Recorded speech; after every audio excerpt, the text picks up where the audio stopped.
지난주부터 우리가 또 새로운 과목을 시작했습니다. 제목이 뭐예요? 성도를 세우는 5가지 기둥에 대해서 지난주부터 시작을 해서 우리가 지난주에는 서론과 일과를 나눴고 이제 이 기둥에 대해서 살펴보려고 하는데 다른 거 우리가 볼 거 없이 제일 중요한 게 뭐라고 그랬어요? 이 성도를 세우는 5가지 기둥은 이렇게 딱 이 집과 같다라고 그랬죠. 우리가 이 집을 지어야 된다고 그랬어요. 성도의 삶이 집을 지어야 되는데 그래서 이 성도의 삶을 통해서 헌신하고 하나님께 영광 돌리는 삶을 우리가 살아가야 돼. 이게 성도로서의 삶에 마땅한 모습이 되는데 그 헌신을 하기 위해서는 성도로서 삶을 제대로 살아가야 하고 성도로서의 삶을 제대로 살아가려면 뭐가 있어야 뭐 어떤 기둥이 잘 세워져야 된다? 5가지의 기둥이 잘 세워져야 된다라고 말씀을 드렸습니다. 그래서 대계명으로부터 비롯된 2가지 기둥, 또 예수님께서 지상 명령으로 주신 3가지 기둥에 대해서 우리가 이제 살펴볼 텐데, 지난주에는 어떤 기둥에 살펴봤어요? 예배의 기둥에 대해서 살펴보았습니다. 그리고 오늘은 사역에 대해서 살펴보려고 하는데, 성도로서 세우는 이 기둥 중에, 이 5가지 기둥 중에, 중간에 있는 교제만 딱 든든하면 될까요? 아닙니다. 이 5가지가 다 올바르게 서 있어야 돼요, 여러분. 그래야 이게 균형을 맞춰서 살아갈 수 있고 외부의 바람이라든가 외부의 여러 가지 풍파가 몰려왔을 때 우리의 성도의 삶이 흔들리지 않게 됩니다. 이 5가지 기둥이 온전히 세워져 있어야만 한다라는 거죠. 그래서 지난주에는 예배를 살펴보았고 이번 주에는 이제 사역, 성도를 세우는 2번째 기둥 사역에 대해서 살펴보려고 하는데 먼저 에베소서 2장 10절 말씀 함께 읽겠습니다. 시작.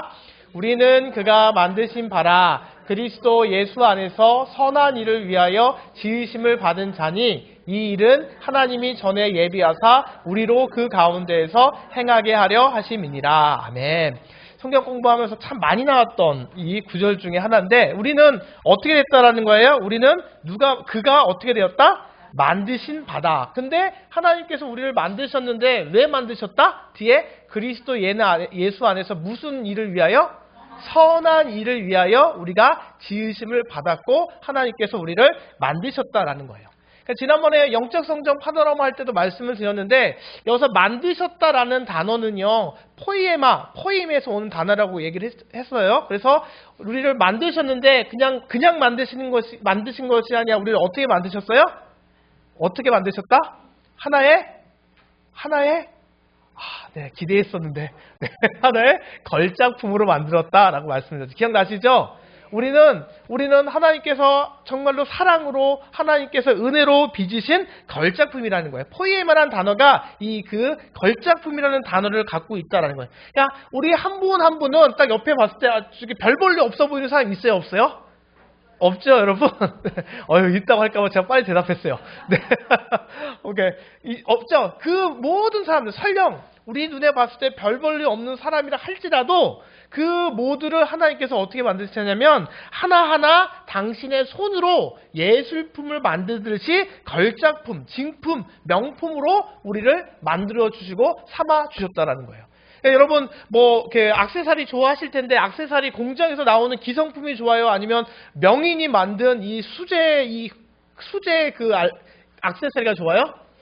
수제로 만든 게 좋잖아요. 왜요? 그게 이 퀄리티가 높기 때문에 그렇게 좋아하는 거잖아요. 마찬가지로 우리가 이 세상에 많은 사람들이 살고 있는데 그 많은 사람들이 공장에서 찍어내듯이 기성품으로 우리를 만든 것이 아니라 하나님께서 한 땀 한 땀 사랑으로 베풀어 주셔서 우리를 그렇게 걸작품으로 만들어 주셨다. 그러니까 우리는 기성품이 아니라 세상에 단 하나밖에 없는 맞춤복이다. 그것도 하나님께서 만드신 맞춤복이다라는 그런 사실을 가지고 우리가 그런 자부심을 가지고 살아가셔야만 한다라는 거예요. 스스로 정말로 내 스스로 볼 때는 부족하고 연약하다 할지라도 우리가 오늘 이 말씀 하나만 가지고도 우리가 은혜의 삶을 살아갈 수 있는 이유는 뭐냐? 나는 하나님이 만드신 무엇이다? 걸작품이다. 내가 비록 연약해 보여도 나는 누가 뭐래도 나는 하나님의 무엇이다? 걸작품이다. 한번 우리 사랑해 주시기 바랍니다. 너는 하나님의 걸작품이야. 사랑해 주시기 바랍니다. 너는 하나님의 걸작품이야. 네, 저는 저에게, 충노야, 너는 하나님의 걸작품이야. 네. 그 사실을 잊지 않으셨으면 좋겠어요. 그런데 중요한 게 있어요. 걸작품이다 해서 끝나는 게 아니에요. 하나님이 왜 우리를 걸작품으로 만들었느냐? 우리를 왜 걸작품으로 창조하셨느냐? 그 이유는 무엇이다? 선한 일을 위해서, 예수 그리스도 안에서 선한 일을 위해서 만드셨다. 이것이 중요하다는 거예요. 걸작품에서 끝나면 안 돼요. 나는 걸작품이니까 나는 고귀한 사람인데 고귀한 걸작품이 어디 저런 험한 일을, 저런 천한 일을 내가 어떻게 그렇게 생각하시면 안 되고, 우리가 선한 일을 위해서 걸작품으로 만들었다까지 가셔야만 한다는 거예요. 그래서 우리가 여러분 살아가면서 오래 사는 게 중요해요? 아니에요, 여러분? 그냥 굵게 짧게 이렇게 살고 싶으신가요, 여러분? 그러세요? 저는 오래오래 살고 싶어요, 제 아내랑. 그런데 중요한 건 여러분, 오래 살아야 되지만, 오래 사는 것도 중요하지만, 이 땅에서 우리가 중요한 것은 무엇이냐면, 얼마나 오래 사느냐가 아니라, 우리가 어떻게 살아가느냐가 중요하다는 거예요. 왜요? 걸작품이니까. 걸작품으로서 우리가 어떻게 살아가느냐가 중요하다는 거예요. 그러니까 가치 있게 오랫동안 그 삶을 섬기는 삶을 살아가는 것이 중요한데, 그것이 무엇이냐? 오늘 다루었던 사역이 된다는 거예요. 하나님과 이웃을 섬기는 일, 사역에 헌신함으로써 하나님께 영광을 돌릴 수 있는 그 목적으로 우리가 창조되었고, 그것을 이유로 걸작품으로 만들어 주셨다는 거예요. 그게 바로 사역이다라는 것이죠. 그래서 사역이란 그러면 무엇이냐? 사역이란 무엇이냐? 먼저 첫 번째 사역은요, 헬라어로 디아코니아라는 이 섬김, 봉사, 사역의 의미를 사용하고 있는 단어예요. 그러니까 사역이라는 무엇이냐? 단어적으로 살피면 헬라어 단어로 보면 디아코니라는 단어인데, 이 디아코니라는 단어의 뜻이 무엇이냐면 섬김, 봉사, 사역의 의미를 가지고 있다라는 것입니다. 그래서 성경에서 이 단어가 어떻게 사용되는지 보면 고린도전서 16장 15절에서 형제들아 스데바나의 집은 곧 아가의 첫 열매요 또 성도 섬기기로 작정한 줄을 너희가 아는지라 내가 너희를 권하노니 하고 있는데, 여기 섬기기로라는 이 단어가 디아코니아라는 단어가 사용되었다는 거고요. 또 다른 성경 사도행전 1장 25절에서 보면 봉사와 및 사도의 직무를 대신할 자인지를 보이시옵소서 할 때 이 봉사 단어가 사역이라는 거예요. 디아코니아라는 단어가 사용되었고, 사도행전 또 6장 4절에서 보면 우리는 오로지 기도하는 일과 말씀 사역에 어떻게 한다라고 해요? 힘쓰니라. 여기서 보면 사역이라고 쓰여 있죠. 이 사역이라는 단어가 디아코니아라는 단어로 쓰여지고 있다는 거예요. 그러니까 즉 성경에서 보면 사역, 봉사, 섬김, 이게 같은 동의어입니다. 사역, 봉사, 섬김, 이게 다 디아코니라는 단어로 쓰여졌고, 이게 바로 우리가 창조된 걸작품으로 만들어진 이유, 그래서 사역을 통해서 하나님께 영광을 돌려야 되는 이유가 바로 여기에 있다라는 거예요. 그리고 이 또 다른 단어에서 살펴보면 우리가 영적 성경판으로만 우리가 올해 초에 했었는데, 거기서 기억나실지 모르겠지만 이 디아코니라는 단어는 구제라는 뜻도 같이 담겨져 있어요. 그러니까 사역, 봉사, 섬김, 구제, 이렇게 다양하게 성경에서는 사용되고 있는데, 그것이 동일어로서 무엇이다? 디아코니아, 사역과 같은 의미를 갖고 있다는 것입니다. 그래서 사역을 정리하면 이런 단어의 뜻을 갖고 있는데, 사역을 정리하면 사역이란 무엇이냐? 사역이란 하나님이 주신 자원을 가지고 하나님과 이웃을 어떻게 하는 것이다? 섬기는 것이다. 네, 결국 섬김이라는 단어가 사용되었듯이 사역이라는 것은 무엇이냐면 하나님이 주신 자원을 가지고 하나님과 이웃을 섬기는 것이 사역이 된다라고 이게 말하고 있어요. 그래서 워렌 위어스비라는 목사님이 이렇게 얘기했어요. 사역의 본질은 무엇이다? 섬기는 것이다. 그러니까 우리가 사역한다라고 얘기를 하는데 되게 목회자만 사역하는 게 아닙니다, 여러분. 우리가 직분을 갖고 있는 직분자들은 다 사역을 하고 있는데, 그 사역의 본질은 무엇이다? 섬김이에요. 사역과 섬김은 같은 단어로 사용되고 있다라는 것이죠. 그러면 우리가 이 사역을 하도록 부르심을 받았어요. 그 사역이 무엇인지 섬기는 것이고, 그렇게 우리가 부르심을 받았다라고 하나님께서 우리에게 말씀해 주셨는데, 그러면 사역의 도구는 무엇일까? 사역의 도구는 무엇일까? 시편 139편 14절에 보니까 뭐라고 하고 있어요? 나를 지으심이 심히 무엇하다? 기묘하심이다 라고 이야기하고 있어요. 기묘하다라는 단어가 뭐예요, 여러분? 좀 단어가 신비하다?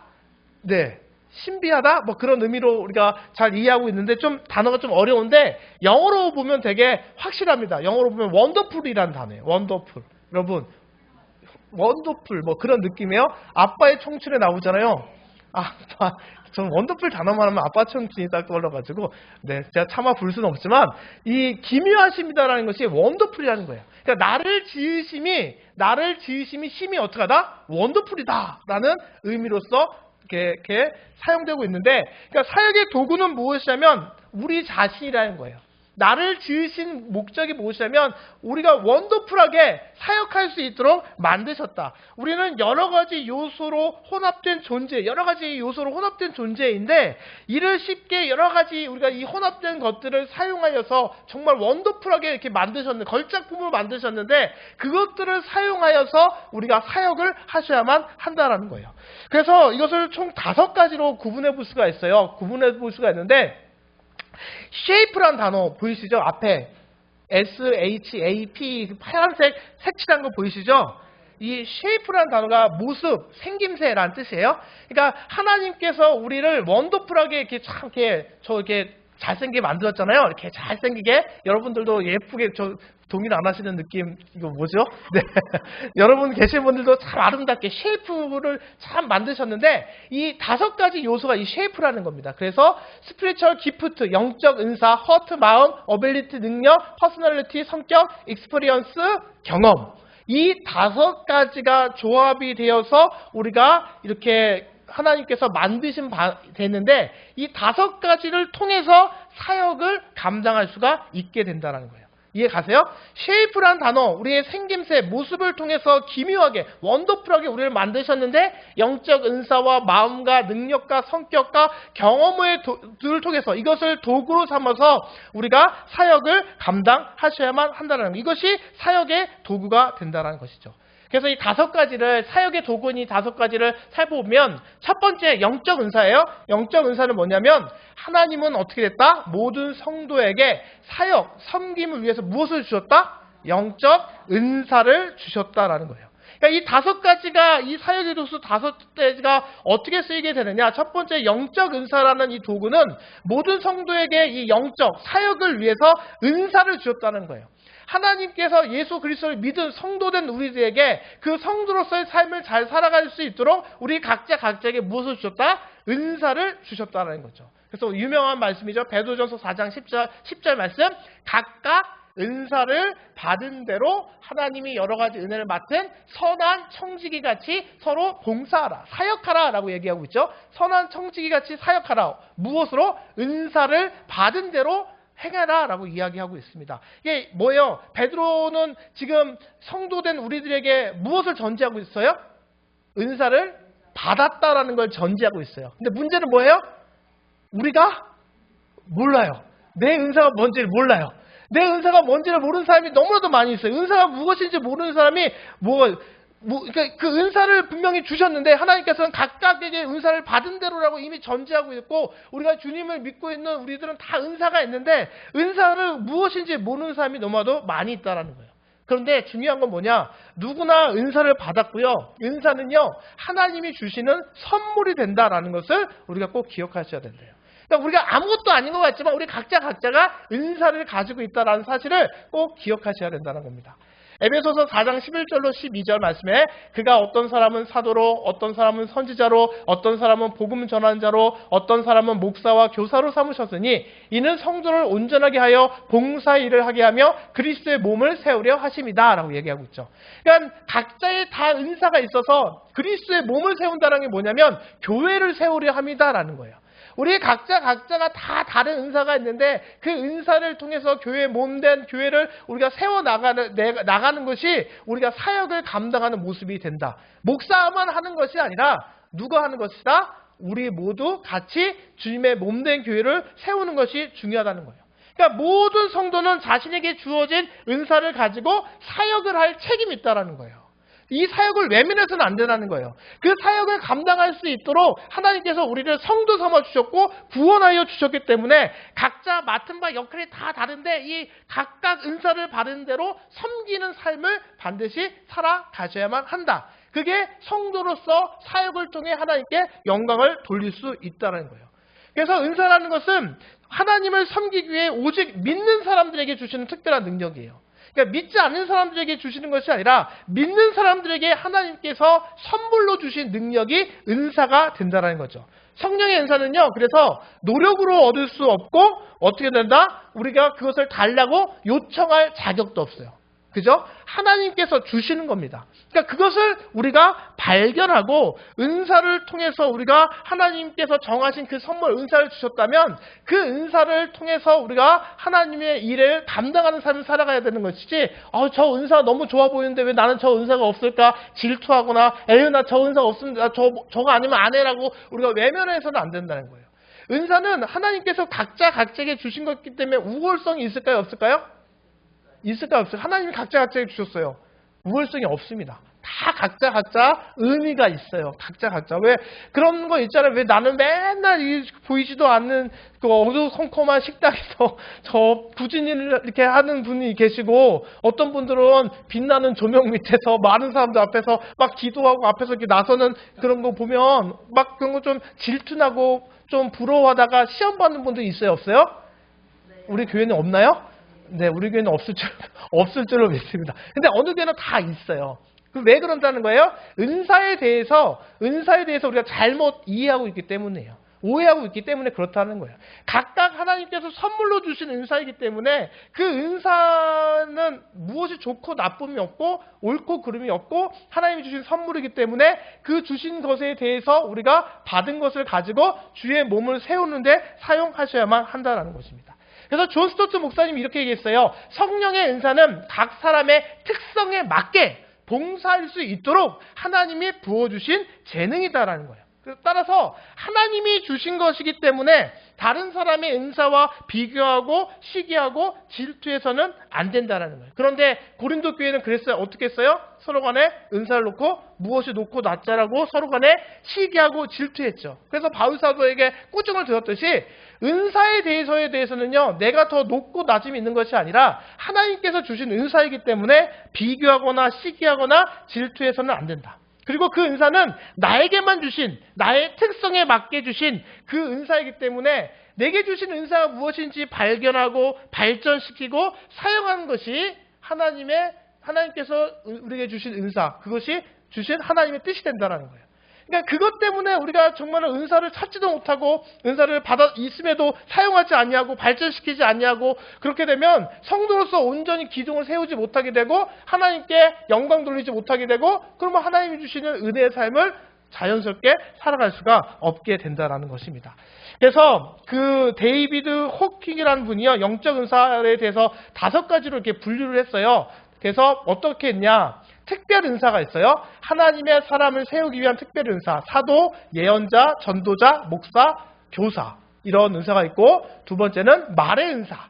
그러니까 이게 하나님의 진리를 설명하기 위해서 이거는 굳이 목사가 아니어도 예언이라든가 가르침이라든가 권면이라든가 지혜라든가 지식의 말의 은사가 있고, 또 세 번째로 뭐가 있냐면 돕는 은사가 있어요. 이거는 사람마다의 특성에 맞게서 하나님이 주신 거예요. 그래서 지도력이라든가 다스림이라든가 돌봄, 자비, 믿음, 영을 분별하는 능력 이런 것들이 돕는 은사고 네 번째는 공급의 은사가 있습니다. 하나님의 사람의 힘을 주기 위해서 섬기고 구제하고 손대접하고 생명력 있는 그리스도인의 삶에서 우리가 지난 시간에 배웠듯이 이 공급의 은사 그것도 역시 다 하나님이 주시는 은사가 된다는 거고요. 5번째 은사는 뭐냐면 다 이거 바라시잖아요. 사실은 요거 원하시죠? 어떤 은사예요? 표적의 은사, 기적, 치유, 방언 통역 이런 은사들이 있는데 그러니까 표적의 은사가 제일이고 공급의 은사는 부족한 사람들 하는 은사 그게 아니라 하나님이 우리 각자에게 주신 선물이고 우리 특성에 맞게 주셨고 이거에 대해서 질투하거나 이것에 대해서 어떤 비교하거나 해서는 안 된다. 이 5가지 은사가 있다라는 것입니다. 물론 교단마다 이 성경에서 은사에 대해서 설명하는 게 다르긴 하는데 이 은사에 대한 이야기는 에베소서 4장 로마서 12장 또 고린도서 12장에서 이렇게 다루고 있습니다. 그러니까 은사에 대한 내용을 우리가 정말 알고 싶다면 그 내용을 통해서 알아야 되는데 중요한 것은 하나님께서 우리 각자에게 분명한 은사를 주셨고 그 은사를 발견하고 발전하고 사용하는 것이 중요하다. 그렇게 우리가 사역을 그 은사를 통해서 사역을 세워 나가는 것이 중요하다라는 것입니다. 그리고 두 번째 영적 은사를 봤고요. 두 번째는 무엇이냐면 마음이에요. 마음은 뭐냐? 하나님은 당신의 마음이 향하는 곳을 섬기게 한다는 거예요. 그러니까 우리 가운데 마음을 주셔가지고 마음이 가는 데가 내가 어떻게 일부러 그러지 않은데 막 마음이 섬기는 마음이 가고 긍휼하는 마음이 가고 찾아가고 싶은 마음이 들고 이런 마음이 있잖아요. 이런 마음을 통해서 섬기도록 한다는 거예요. 이 마음을 주셔서 섬길 수 있도록 한다라고 이것을 사역의 도구로 삼으라는 것입니다. 잠언 27장 19절 표준 3번역입니다. 사람의 얼굴이 물에 비치듯이 사람의 마음도 사람을 드러내 보인다라고 이야기했어요. 그러니까 마음은 당신이 바라는 것, 희망, 관심, 꿈, 그리고 열망을 표현하고요. 마음은 우리 모든 그 동기의 근원, 우리가 살아가는 것, 귀하게 여는 것을 대표한다는 겁니다. 그러니까 우리의 마음은 우리를 보여주고 진정한 우리 자신을 보여주게 되고 지금 하는 말이라든가 느낌, 행동을 결정하는 것이 마음이라는 거예요. 그래서 마음 가는 곳이 사람마다 다 다르죠. 어떤 사람은 이제 뭐 예를 들면 밥 먹고 나서 커피 마시는 대로 마음이 가는 사람이 있지만 어떤 사람은 커피를 왜 마셔? 돈 아깝게 무슨 커피야라고 하는 사람이 있잖아요. 그러니까 예를 드는 거예요. 그러니까 마음이 가는 사람이 있고 마음이 가지 않는 사람이 있는데 그와 마찬가지로 우리가 그 마음을 가게 하는 그 마음을 통해서 우리가 하나님을 섬기는 것에 사용을 하셔야 된다는 거예요. 사람마다 마음이 가는 곳이 다 다르잖아요. 어떤 사람은 이 사람에 대한 마음이 있고 어떤 사람은 저 사람에 대한 궁밀한 마음이 있단 말이에요. 각자 다르게 마음이 가는 게 다른데 그 마음 가는 사람에게 우리가 사역을 해야 된다는 거예요. 그 마음을 가지고 사역해야 된다는 거예요. 섬기셔야만 한다는 겁니다. 그 마음은 다 있어요. 근데 우리 스스로가 힘들고 내 자신이 힘들다 보니까 그 마음을 닫고 외면해서 우리가 그것을 느끼지 못할 뿐이지 마음 가운데 가는 대로 섬기셔야 된다는 거. 저 앞에 있는 목사가 참 불쌍하구나. 마음에 가실 수 있잖아요. 그러면 저 목사에게 도움이 될 수 있는 게 무엇일까? 저 목사 맨날 전도하라고 얘기하고 뭐 이렇게 하고 있으니까 그 마음에 가서 짠하다라는 마음 갖고 계시면 어떻게 돼요? 짠하다 해서 끝나면 돼요? 안 돼요? 안 됩니다. 짠한 마음이 왔어요. 저 목사 참 불쌍하다. 참 불쌍하게 외치고만 있구나. 불쌍하다. 짠한 마음이 왔으면 그 마음 가는 대로 무엇을 해야 된다? 사역을 하셔야 된다. 섬겨야 된다라는 거예요. 그래서 이 목사가 지금 무엇을 원하는지 아시잖아요.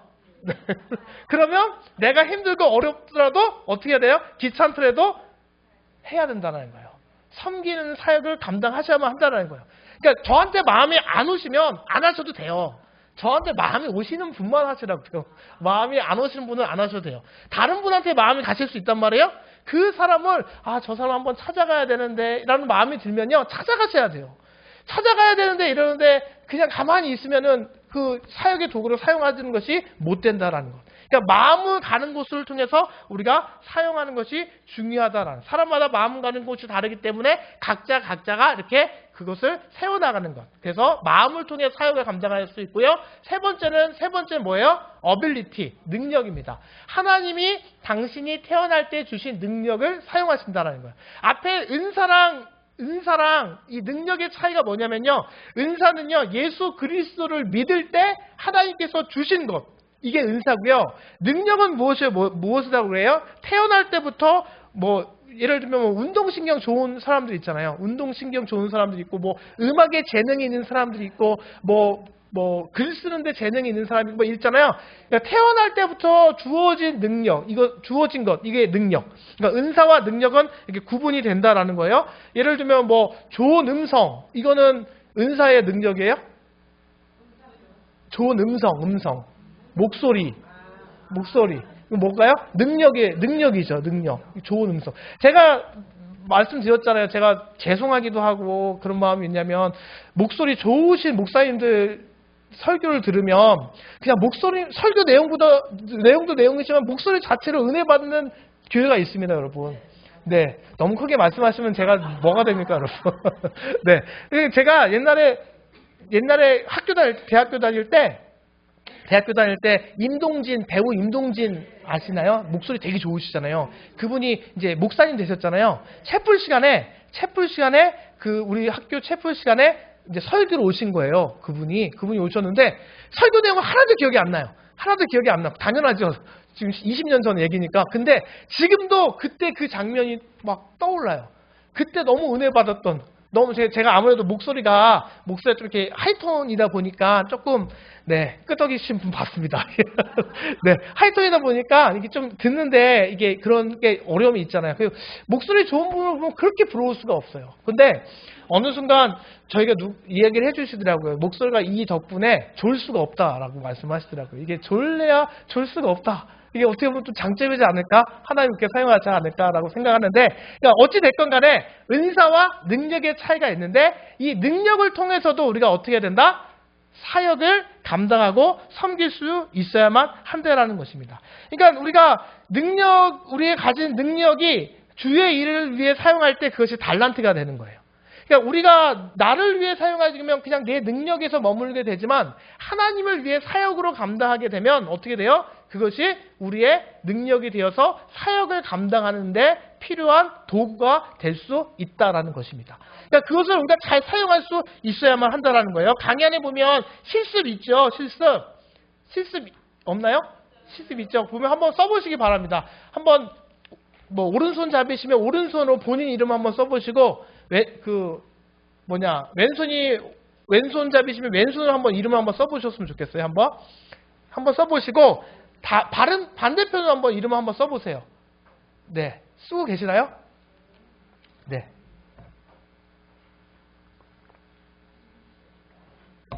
네.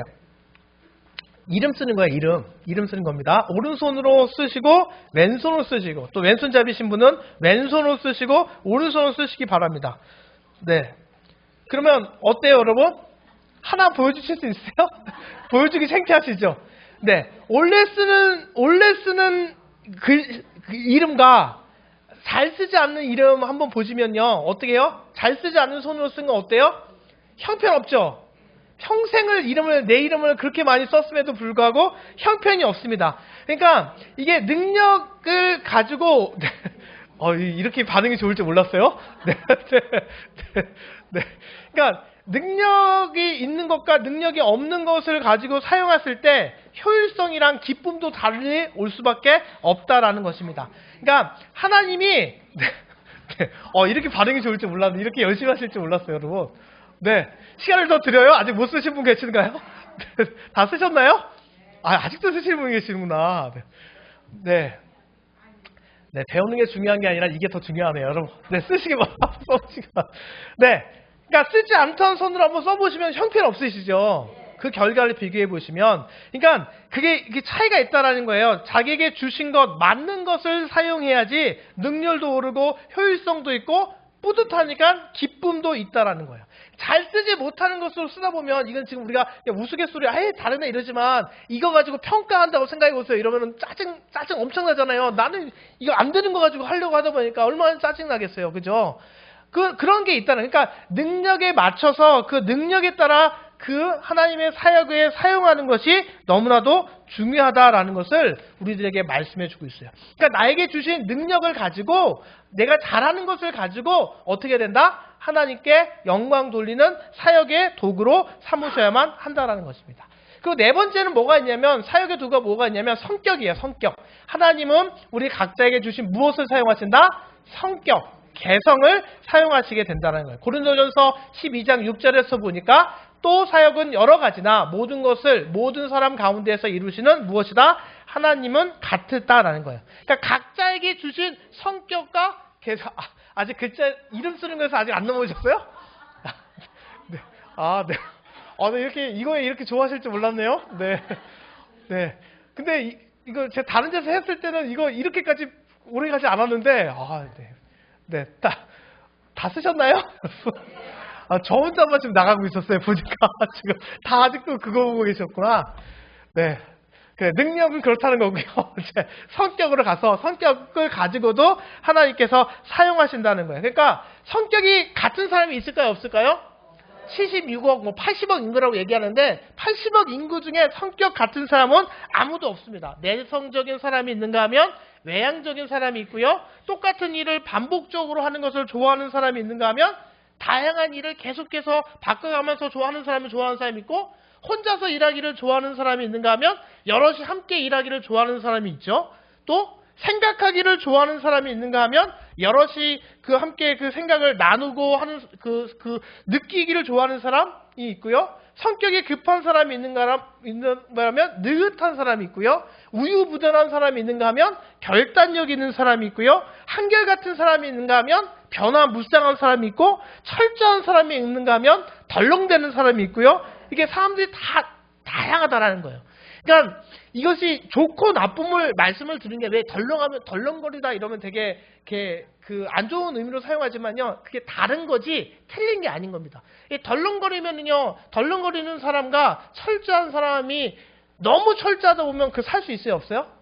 없습니다, 여러분. 덜렁거림이 있어야 돼요. 그 안에 덜렁거림이 있어야 살 수가 있어요. 제가 그래서 살고 있습니다. 덜렁거림 덕분에 제가 살아가고 있어요. 덜렁거림이 없으면 정말 숨막혀 죽어요. 그러니까 덜렁거림을 되게 우리가 나쁜 의미로 사용하는데 그렇지 않다는 것을 말씀드리는 거예요. 다 그만큼 다른 개성, 성격을 하나님께서 주셨다라는 거예요. 여기는 옳고 그름이 없고 다를 뿐이다. 틀린 것이 아니라는 거예요. 여러분, 틀림과 다름은 다른 거 아시죠? 틀림의 반대가 뭐예요? 틀림의 반대는 맞다, 옳다. 그 다음에 다름의 반대는 같다. 같다, 다르다와 옳다, 틀리다는 틀린 거예요. 다른 거예요. 근데 우리는 다른 거를 자꾸 뭐라고 얘기해요? 틀리다고 여기는 게 문제입니다. 우리의 신앙생활도 마찬가지예요. 어떤 사람은 기도에 은혜 받는 사람이 있고, 어떤 사람은 말씀에 은혜 받는 사람이 있고, 어떤 사람은 사역에, 여러 가지 다양한데 다른 건데 이렇게 안 하면 틀렸다라고 여기면 돼요, 안 돼요? 그렇게 되면은 화합이 일어나지 않아요. 단합이 일어나지 않습니다.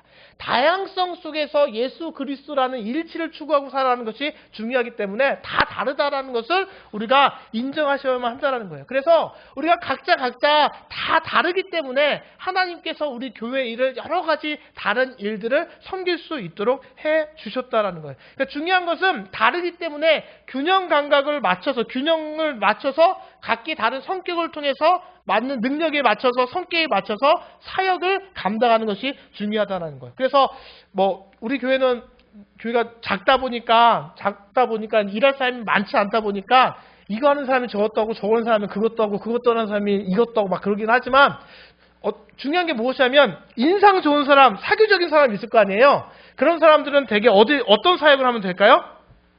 안내팀이나 친교팀, 새신자위원회 이런데, 그러니까 인상이 좋고 좀 밝은 인상을 갖고 있고 사교성이 좋은 사람은 그런 사역을 통해서 교회 일을 감당하면 되는 거고요. 조용하고 꼼꼼하면은 왜 이렇게 저 사람 답답하다고 생각할 수 있지만, 조용하고 꼼꼼한 사람은 어떤 사역에 감당할까요? 조용하고 꼼꼼하면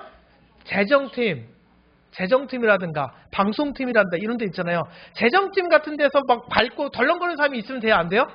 안 됩니다. 재정팀에는 꼼꼼하고 좀 이렇게 말이 없고 정말로 조용한 꼼꼼한 사람이 재정팀 그러니까 각자 성격에 따라 다른 역할이 다 있다라는 거예요. 돌아다니기를 좋아하는 사람하고 외향적인 사람들은 어떤 팀 하면 돼요? 전도팀이라든가 선교팀 하면 되고, 경쟁하기를 좋아하는 사람은 뭐 하면 될까요? 경쟁하기를 좋아해요. 우리 교회에 경쟁하기를 좋아하는 분이 많았으면 좋겠습니다. 뭘까요? 전도. 내가 더 많이 전도했지? 하나님 앞에 더 많은 영혼 전도했지? 이렇게. 그러니까 경쟁하기를 그러니까 우리 교회에는 경쟁하기를 좋아하는 사람이 계시기는 계시는 것 같은데, 엄한 거에 경쟁하지 마시고 전도하는 것에 경쟁할 수 있기를 바라요. 하나님의 일의 그 장점을 사용하셨으면 좋겠습니다. 그러니까 우리 각자의 능력을 맞게 사용을 하셔야 되는데, 문제는 능력이랑 어울리지 않는 곳에 사역을 하게 되면 어때요? 너무 괴롭고 너무 힘들고 어렵잖아요. 그러니까 목사로서 그게 참 어렵고 죄송할 때가 있습니다. 이분이 순종하고 잘 따라주시기 때문에 감사한 마음은 있지만 얼마나 힘드실까라고 생각할 때도 있어요. 그러니까 중요한 거는 여러분, 다양한 사람들이 많이 모일 수 있는 교회가 되어야 우리가 같이 살 수가 있어요. 그러니까 우리가 했던 일 계속해서 우리만 계속 주구장창 전도 안 되고 우리가 성장하지 못하고 주구장창 우리가 계속 하다 보면 우리는 계속해서 우리만 하다가 지쳐 넘어질 수밖에 없어요. 그러니까 우리가 어떻게 해야 되는 거예요? 끊임없이 전도하고 끊임없이 세워나가고 끊임없이 다양한 사람들을 받아들일 수 있는 여러 가지 준비된 교회가 될 때 이 교회가 그 다양성 속에서 여러 가지 우리가 발전하고 기쁘게 정말 능력적으로 그 일을 감당할 수 있다라는 것을 우리가 꼭 기억하셨으면 좋겠습니다. 그래서 우리가 성격을 통해서도 하나님께서 사역하는데 사용하신다는 것도 중요하지만 우리가 이 여러 가지 장점을 잘 활용할 수 있도록 우리 교회가 잘 성장할 수 있도록 우리가 가진 것을 통해서 우리가 전도에 힘쓸 수 있기를 바랍니다. 닉 월레온 목사님이 이렇게 얘기했어요. 스테인글라스처럼 우리의 서로 다른 성격은 많은 색깔과 무늬로 하나님의 빛을 반영한다. 바로 이것이 깊이와 다양함으로 하나님의 가족을 축복하는 거다. 다양하다는 거예요. 성격이 다 다양하고 그 다양함 속에서 일치를 추구하고 그 다양하지만 우리가 어떻게 하는 거예요? 예수 그리스도 공통 분모를 가지고 우리가 다 성격도 다르고 그 가치관도 다르고 경제적 수준도 다르고 생각하는 것도 다 다르지만 다 달라서 하나가 될 수 없을 것 같지만 우리가 무엇을 하나 될 수 있어요? 다 다르지만 공통 분모를 가지고 있잖아요. 우리는 누구를 믿고 있어요? 예수 그리스도. 예수 그리스도라는 공통된 분모를 가지고 우리가 다 이 다양한 삶을 살아가고 있다는 거예요. 하나로 묶인 우리 용광교회가 될 때 다양성 속에서 일치를 추구하게 될 때 하나님의 많은 일들을 감당할 수 있는 교회가 될 수 있다. 다 다르다라는 것. 그래서 나와 다르다고 저 사람에 대해서 정죄하는 것이 아니라 나와 다름을 인정하고 그 다른 그것을 잘 사용할 수 있도록 우리가 잘 이렇게 길을 열어주고 같이 섬길 수 있는 것이 중요하다라는 거예요. 마지막 5번째 도구는 무엇이냐면 경험입니다. 경험. 하나님은 우리의 무엇을 사용하신다? 경험을 사용하신다는 거예요. 그러니까 지금까지 우리의 경험이 우리의 현재 우리의 모습을 만든다는 거예요. 내가 여태껏 어떤 경험을 했느냐에 따라서 그 경험에 맞춰서 달라진다는 겁니다. 그러니까 제가 목회 경험이 길진 않지만 담임 목사 경력 고성교회에서의 그 작은 시골교회에서의 경험들, 그리고 그 전에 큰 교회에서의 있었던 몇 개의 교회에서의 부목사 시절의 경험들, 또 그 이전에는 전도사의 경험들, 그런 경험들이 쌓여서 지금 제가 목회를 하는 여러 가지 하나님의 일을 사역을 감당하는데 자양분이 되듯이 그 모든 경험들을 통해서 하나님께서 사용하신다는 거예요. 그것을 통해서 우리가 하나님께 영광을 돌릴 수가 있다는 것입니다. 또 가정 가운데에서도 우리가 가정생활을 통해서 배우는 것들이 있잖아요. 가정을 통해서 다 각자 다른 환경 속에서 자라는 그 경험들이 하나님의 일을 사용하는 데 큰 자양분이 될 수 있다. 그러니까 가족의 경험들이라든가 교육 경험들도 있을 수 있죠. 학교 다닐 때 좋아했던 과목들, 그런 경험들, 좋아했던 과목에 대한 경험들 때문에 그 경험을 살려서 어떻게 해요? 자신의 삶의 방향을 잘 잡게 된다는 거죠. 그러니까 저는 국어라든가 이런 과목을 좋아했어요. 국어를 잘하고 이제 말하기 이런 걸 좋아했어요. 그러다 보니까 친구들이 저한테 너는 정말로 입만 살았다라는 말을 친구들한테 많이 들었을 정도로 너는 물에 빠져도 저는 엉덩이부터 보일 거라고 얘기했어요. 왜냐? 그 순간에도 너는 물속에서 물고기랑 이야기할 거야 라고 하면서, 그래서 물고기랑 이야기하는 사람이 물 위로 엉덩이가 있을 거야 라고 말할 정도로 말하기를 좋아하다 보니까 말하는 이런 일들이 있게 되고, 제가 싫어했던 건 뭐냐면 수학, 과학 이런 거 너무 싫어했어요. 계산적이고 이런 거 너무 싫었습니다. 수학, 과학. 그 중에서도 물리는 정말 물렸어요. 정말 원리만 알면 이것보다 쉬운 것이 없다라는 그 물리 선생님의 그 말씀은 저는 지금 아직도 이해가 안 가요. 그건 말도 안 된다고 생각할 정도로 싫어합니다. 그러니까 어찌됐건 이 교육의 경험들, 좋아하는 과목은요 평생 가요. 평생. 음악을 좋아하시는 분들은 계속 음악 가지고 이렇게 경험을 가지고 살아가는데, 그런 경험들이 결국은 어떻게 돼요? 하나님의 사역의 도구로 사용된다는 거예요. 그 다음에 직업의 경험이 있죠. 어떤 직업을 가지고 살았느냐에 따라서 그 직업에 대한 그 모습이 달라진다는 거예요. 저는 아무래도 사회생활을 하다가 목회를 한 게 아니라 쭉 학교를 다녔지만, 저는 이제 예를 들면 전단지 알바라든가 물류센터 알바, 이런 일들을 많이 했거든요. 그러니까 저의 경우를 얘기하는 거예요. 그러다 보니까 거기서는 제가 일을 잘할 수가 없잖아요. 왜냐하면 일 잘하시는 분들 워낙 많으니까. 근데 그런 알바를 할 때마다 저는 어떻게 했냐면, 내가 일은 잘 못하지만 성실하고 그 다음에 열심히 하고 정직해야지라는 그 마음 하나 가지고 열심히 그 일을 했더니 그 가운데 인정해 주시더라고요. 전단지 알바 해보신 분 있을지 모르겠지만, 전단지 알바하는 사람들 어떻게 하냐면 이 지역을 전단지를 뿌려야 돼요. 집마다 뿌려야 되잖아요. 뽑아야 되면 어떻게 되면 어디다 버려버리고 시간 놀다가 와가지고 이렇게 했어요 하는 분들 되게 많습니다. 거짓 하는 사람들이 되게 많은데 저는 이력서에 신학교 대학원 전도사라고 있었고 차마 그럴 수가 없었어요. 그럴 수가 없어갖고 어쩔 수 없이 열심히 정직하게 성실하게 그 일을 했더니 어떻게 했어요? 그 일하시는 분들이 인정해 주시고 저 잘한다고 칭찬해 주시고 그런 모습이 제가 너무나도 많이 남아있어요. 그래서 지금까지도 목회하면서 제가 하면서 중요한 거는 능력보다 중요한 건 성실이고 그 다음에 기교보다 중요한 건 정직이다라는 마음 가운데 열심히 사역을 하고 있습니다. 열심히 사역하고 있는데 저도 모르게 깨도 이제 조금씩 나긴 나는데 그러지 않기 위해서 기도해 주시기 바라고 어찌됐건 직업의 경험이 또 하나님의 사역을 사용하는데 그런 힘이 되고 영적 경험들 같은 것도 마찬가지죠. 하나님에 대한 어떤 기도를 통해서 하나님을 만난 경험이 있으면 어떻게 돼요? 주부나 사나 기도로 승부하게 되어 있어요.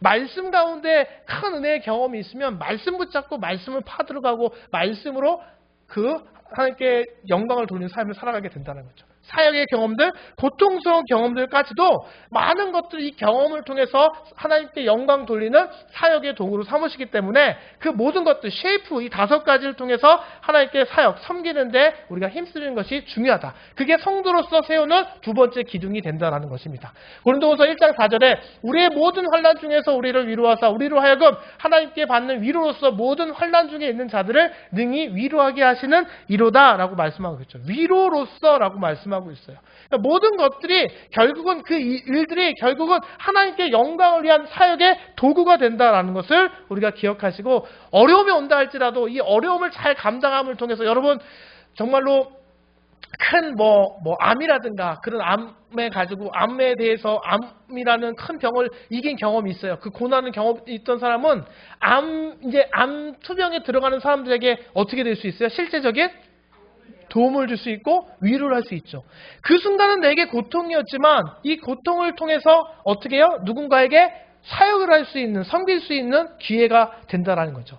그러니까 제가 목사로서 참 그런 게 뭐가 있냐면 안타까운 게 뭐가 있냐면 고통 가운데 계신 분들 제가 목사로서 직업적으로는 공감할 수 있죠. 공감할 수 있는데 제가 그 경험이 없다 보니까 예를 들면 부모님이 돌아가셔서 그런 분이 전 부모님이 다 계시다 보니까 그렇다고 목회의 경험을 위해서 그런 경험을 달라고 할 수 있는 것도 아니고 병 있게 해달라고 할 수도 없는 것이고 그러니까 결과적으로 각자가 환난 또한 하나님께 사용할 수 있는 어떤 사역의 도구가 될 수 있다. 그것을 어려울 때 그 마음을 잊지 않고 살아가는 것이 중요하다는 거예요. 알도스 헉슬리 경험은 당신에게 일어나는 어떤 일이 아니다. 당신에게 일어난 일들을 가지고 무엇을 했느냐이다. 이게 중요하다고 얘기합니다. 자, 그러면 우리가 이 사역의 도구에 대해서 5가지 살펴보았는데 그러면 이 사역을 우리가 이제 개발을 해야 되잖아요. 사역의 개발을 위해서 우리가 필요한 게 있는데 로마서 12장 5절에 이와 같이 우리 많은 사람이 그리스도 안에서 한 몸이 되어 서로 지체가 되었다라고 얘기하고 있어요. 이 하나님의 쉐이프, 생김새, 모습, 하나님이 주신 것을 가지고 모습 그대로 우리가 섬겨야 된다는 거예요. 지체가 되어서 섬겨야 된다는 거예요. 그러기 위해서는 내 모습을 알아야 돼요. 내 쉐이프, 내 그 모습, 이 5가지의 그 모습을 아셔야만 한다는 거예요. 어느 누구도 내가 될 수 없기 때문에 내가 안 되면 누가 되겠는가라는 마음으로. 그러니까 아무도 나의 그 쉐이프를 똑같은 사람이 없기 때문에 내가 나에 대해서 제대로 아는 것이 중요하다는 거예요. 그러니까 우리가 사역을 제대로 주신 도구 5가지에 대해서 제대로 우리가 그것을 사용하기 위해서는 사역의 개발이 필요한데 첫 번째 무엇이냐? 현재 당신의 모습, 나의 모습, 이 쉐이프 5가지 모습 있잖아요. 영적 은사라든가 이런 부분 경험이라든가 성격이라든가 이 모습을요 우리가 정확하게 발견한 대로 우리가 사용하는 것이 중요하다는 거예요. 우리가 잘할 수 있는 것을 위해서 사용하는 것이 중요하다는 것입니다. 그래서 레슬리 비 플린 우리 은사를 발견해서 육성하는데 실패하지 않느냐말로 성령님을 회방하지 않는 한 가지 길이다. 그러니까 받은 은사를 발견해서 우리가 육성하고 개발하는 것이 우리가 성령의 일을 함께하는 것이지 이것을 실패하는 것은 성령을 회방하는 일과 같다라는 거예요. 그러니까 내가 누군지 내가 어떤 성격을 가지고 있는지 내가 어떤 경험을 통해서 주님의 일을 사역을 감당할 수 있는지를 발견하는 것이 중요하다는 거예요. 그래서 은사의 첫 번째로 그래서 은사와 능력을 평가해야 된다는 거예요. 내 은사와 내 능력이 무엇인지 은사와 능력이 무엇인지 평가해야 돼요. 그런데 내 스스로가 아무리 찾아도 모를 때가 있어요. 그러면 방법이 있습니다. 어떤 방법이냐면 나를 가장 잘 아는 옆에 사람한테 물어보시면 돼요. 물어보셔서 나의 달란트와 내 은사가 무엇인지를 물어보시면 그 옆에 있는 사람이 오히려 발견해서 이야기해 줄 수가 있습니다. 그러니까 그 부분이 그걸 말도 안 돼. 난 그런 거 아니야. 그렇게 생각하지 마시고 그 옆에 사람이 진지하게 말씀해 주시는 그 부분을 잘 받아들여서 내 은사와 내 능력이 무엇인지 정확하게 우리가 판단해야만 한다라는 것입니다. 그러니까 중요한 거는 우리에게 다 무엇이 있다? 지혜롭게 다 나누어 주신 은사가 있고 능력이 있다는 거예요. 내가 별 볼 일 없어서 생각하는 그것도 능력이 될 수 있고 그것도 은사가 될 수 있고 그것을 통해서 사역을 감당할 수 있기 때문에 그것을 발견하기 위해서 평가해야 한다. 그리고 은사에 대해서 반드시 찾아보셔야만 한다는 거예요. 그리고 마음과 성격을 주의 깊게 검토해야 돼요. 내가 어느 곳에 마음이 가고 내가 어떠한 성격, 어떠한 개성, 나는 꼼꼼하고 나는 철저한 성격의 소유자니까 여러 가지 있잖아요. 그런 모습들, 그런 모습을 가지고 내가 어떻게 할 수 있는지 나의 성격과 내 마음 가는 부분, 내가 하고 싶어하는 그 마음 가는 부분에 대해서 우리가 검토를 하셔야 돼요. 내 마음이 어디로 가는가, 내가 하고 싶은 일은 무엇인가, 그것을 하고 싶은데 말아야지가 아니라 그 일을 하셔야 된다는 거예요. 그것을 검토하시고 깊게 하시고 그 일에 맡겨준 일에 몰두하는 데까지 가시는 것이 그 사역을 개발하고 사역을 사용하는 모습이 된다는 것이고요. 세 번째는 우리 자신의 경험을 점검해야 된다는 거예요. 잊어버리지 마시고 어떤 은혜의 상황들, 내가 사용했던 그 모습들이 있으면 그 모든 것들을 우리가 기억하셔야 돼요. 신명기 11장 2절 말씀에서 보면 너희가 오늘날 기억할 것은 너희의 하나님 여호와의 교훈과 그의 위엄과 그의 강한 손과 펴신 팔과 너희가 하나님과 함께한 경수를 통해 주님에 대해서 무엇을 배웠는지 언제 기억해라? 오늘날 기억하라. 우리가 기억하셔야 된다는 거예요. 기억하는 게 중요합니다. 기억하셔서 그 기억한 대로 살아가시는 것이 중요한데 시간을 내서 조용한 가운데 하나님께서 역사하셨던 중요한 순간과 경험을 떠올려 보셔야 된다는 거예요. 제가 힘들고 어려울 때 저는요. 이 앞에 고성교회에서 정말 제가 아무리 힘들었던들 그때보다 나아요, 여러분. 그때보다 외롭지 않아요. 지금 아무리 외로운들 그때 그 당시보다는 외롭지 않습니다. 지금 제가 안 외롭다는 건 아니에요. 외롭긴 외로운데 그때에 비하면 외롭지 않다라는 거. 힘들고 어렵지만 그때를 생각하면 지금 힘듦을 이겨낼 수 있고 오히려 감사할 수 있다라는 것. 그러니까 자신의 그 경험을 정말로 계속해서 기억해야 현재 내가 이 사역을 감당할 수 있다라는 거예요. 그러니까 제가 이렇게 사역을 감당할 때, 이 일을 감당할 때 제가 너무 부족하다 보니까 다른 사람들은 너끈히 감당할 수 있는 일인지 모르겠지만 저는 너끈히 감당하지 못할 때가 많이 있어요. 그러면은 어떤 생각이 드냐면 진짜 내려놓고 싶다라고 생각이 들 때가 있습니다. 1년밖에 안 됐는데 너무 많았어요, 솔직하게.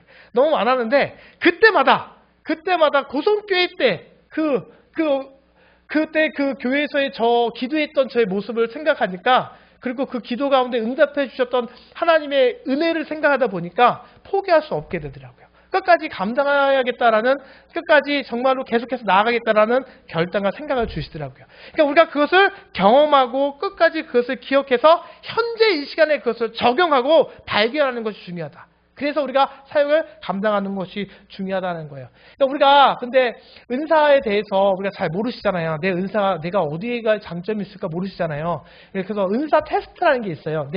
내가 어느 은사에 장점이 있고 테스트라는 것이 있는데 이 테스트하면 어렵다고 시험이니까 안 해라고 생각할 수 있는데 혹시 종이 받으신 거 있으세요? 네. 은사 테스트를 한번 해보시면 내가 모르는 내 은사가 무엇인지를 찾아볼 수가 있습니다. 그 종이 지금 할 건 아닌데 집에 가셔서 은사 테스트 용지가 없으시면 부목사님께 이따 가시다가 말씀하셔서 가셔서 한번 해보시기 바래요. 그러면 내 은사를 발견할 수 있고요. 그 은사를 잘 개발하셔서 그 개발을 통해서 우리 교회를 세우는데 사용할 수 있기를 간절히 바랍니다. 은사 테스트 그거 다 챙겨서 한번 살펴보시기 바라요.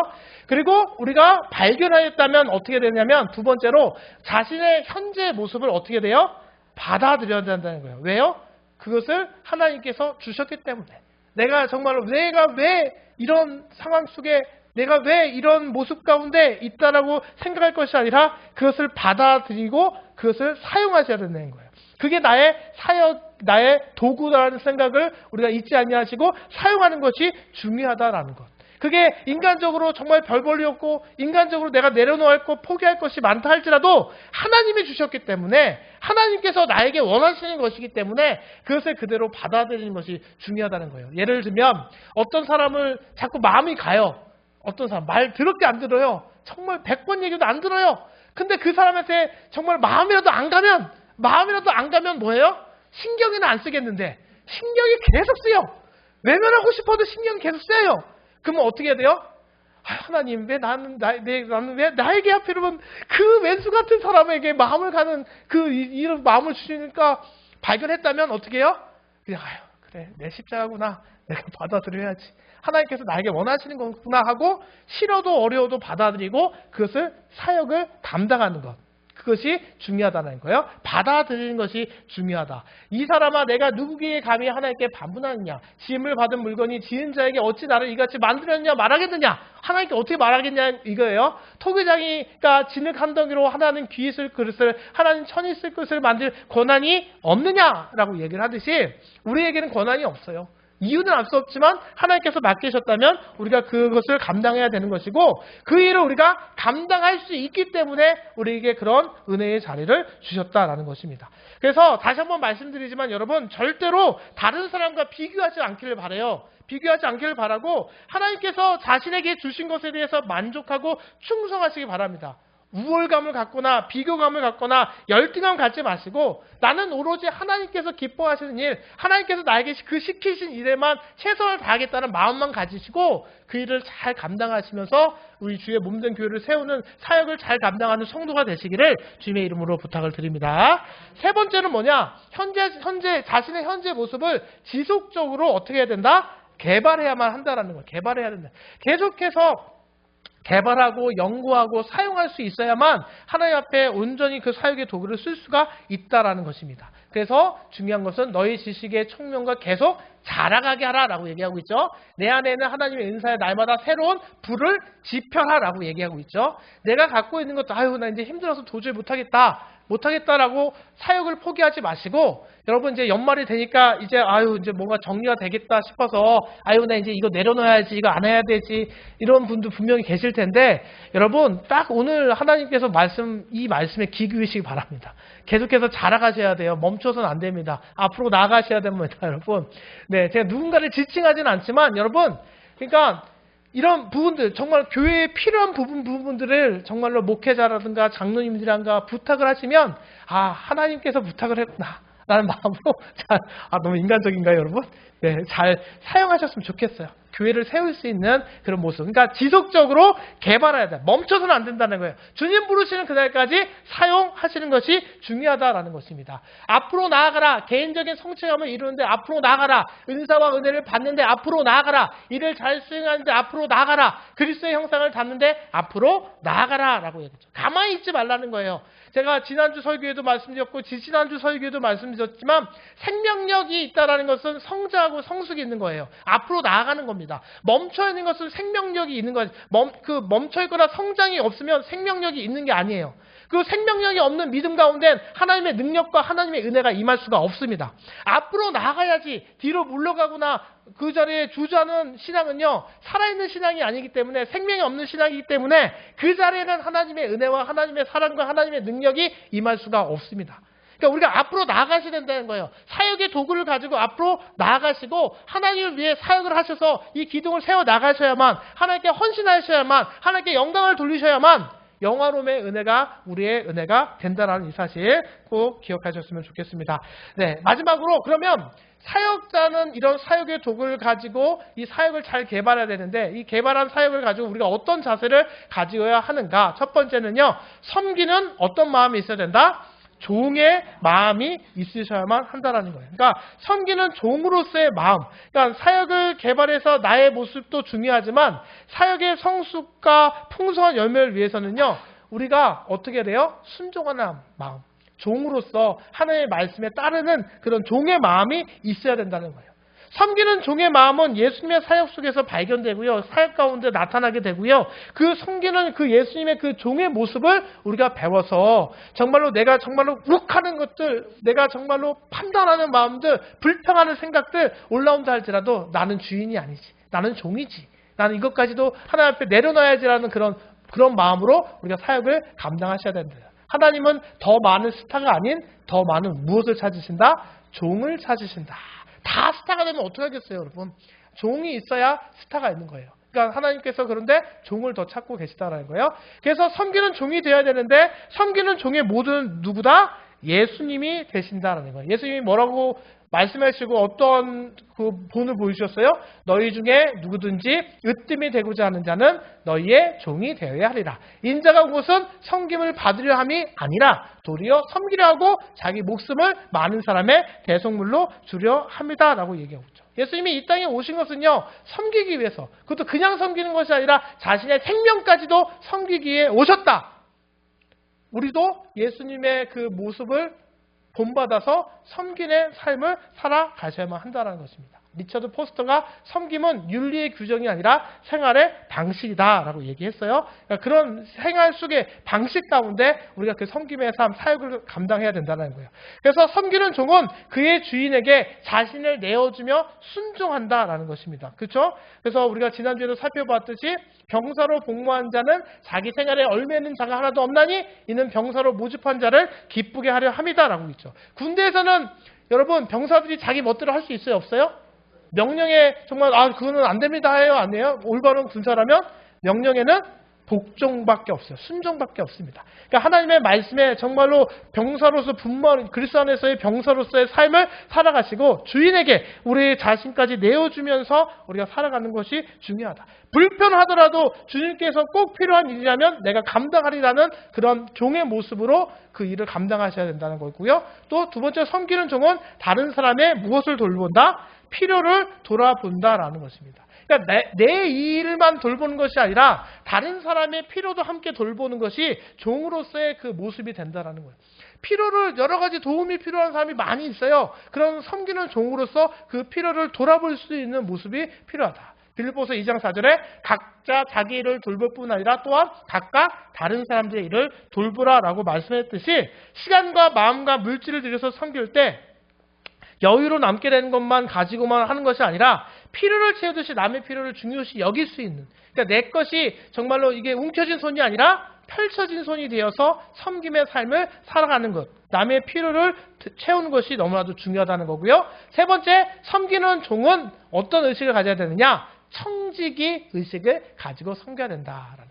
우리는 다 선한 청지기의 삶을 살아가야 된다는 거 다 아시잖아요. 내년에 이제 시작할 때 제가 이제 선한 청지기의 삶이라는 요 주제를 가지고 한번 재직들 한번 같이 해보면 어떨까 지금 생각 중에 있는데, 이 청지기 의식을 가지고 섬기는 삶을 살아가셔야 된다는 거예요. 청지기 의식이 뭐예요? 우리는 주인이에요? 맡은 자예요? 맡은 자예요. 내 것이 아니라는 거예요. 그래서 맡은 자에게 내 것이 내가 소유한 것이 아니라 우리에게 필요한 것은 아니기 때문에 무엇이다? 우리에게 중요한 것은 하나님께 대한 충성이 중요하다. 그러니까 청지기 의식이 중요한데 이 청지기 의식을 가장 가로막는 큰 게 뭐냐면 물질주의입니다. 그러니까 내 것이라는 그런 생각이 드는 순간부터 이 청지기 의식을 가지고 살아가야 되는데, 그걸 섬겨야 되는데 우리가 그것을 가지고 못한다는 거예요. 하나님이 주신 물질, 시간, 은사, 기회, 내 삶의 전체를 하나님과 이웃을 위해 섬기도록 우리가 청지기로서, 성도로서 부름받았는데 그것이 내 것이라고 생각하다 보니까 내 것이 아니라 하나님의 것인데, 하나님께서 주신 것인데, 하나님께서 주셨고 하나님의 일을 사용하라고 주신 것인데 내 것이라고 여기는 순간 청지기로서의 삶을 살아가지 못하게 되고요. 사역을 제대로 감당하지 못한다는 거예요. 이 마음을 갖지 못하면 우리가 진실로 하나님께 세워야 할 사역의 기둥을 세울 수가 없다라는 것. 우리가 청지기 의식을 갖는 것에 우리가 꼭 그 의식을 가지셔야만 한다라는 거예요. 존 웨슬리 목사님, 하늘과 땅의 소유가 당신이 이 세상에 보내셨다면 그분께서는 당신의 소유자로서가 아니라 청지기로서 여기 있게 하신 것이다. 여기 있는 우리 모든 것들이 다 뭐예요? 우리 것이 아니다. 소유자가 아니다는 거고요. 섬기는 종은요, 어떻게 섬겨야 된다는 거예요?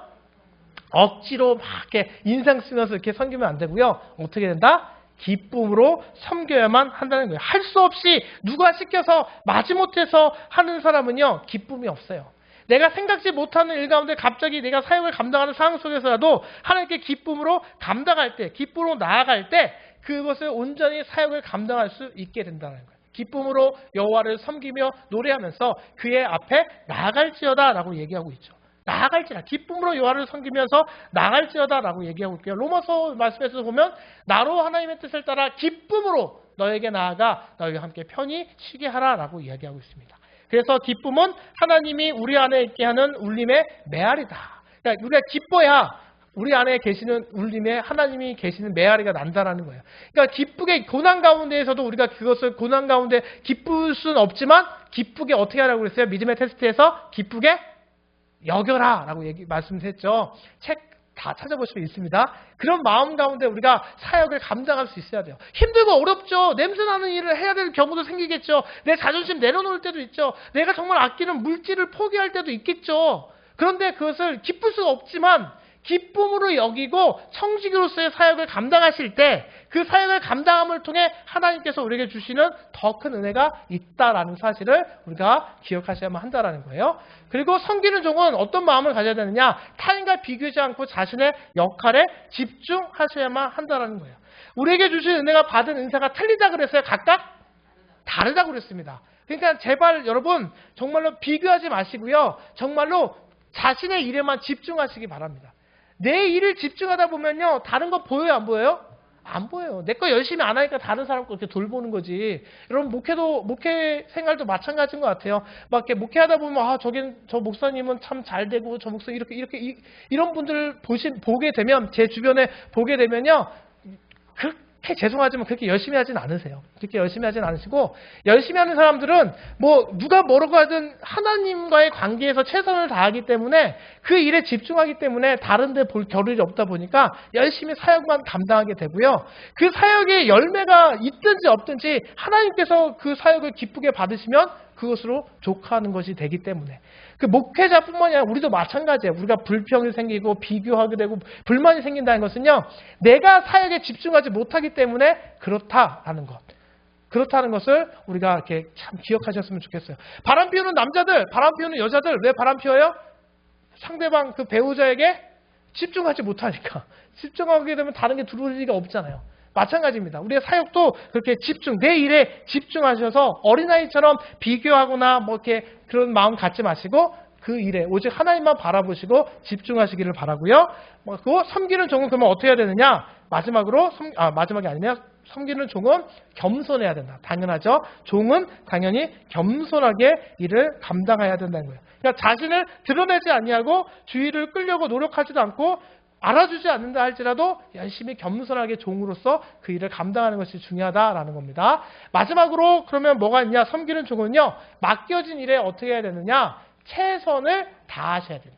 최선을 다하는 것이 중요하다. 그것이 그저 그냥 언젠가는 상황이 나아지면 섬기겠다라고 핑계대지 마시고 지금까지 했으니까 이제는 못하겠다라고 외면하지 마시고 중요한 건 뭐예요? 주어지는 그 순간까지 주님 부르실 그날까지 맡겨진 일에 최선을 다하시는 것이 내가 사역자로서 정말로 온전한 마음, 온전한 모습이 된다는 것을 꼭 기억하셨으면 좋겠습니다. 그래서 골로새서 3장 23절에 무슨 일을 하든지 마음을 다하여 누구께 하듯 하라?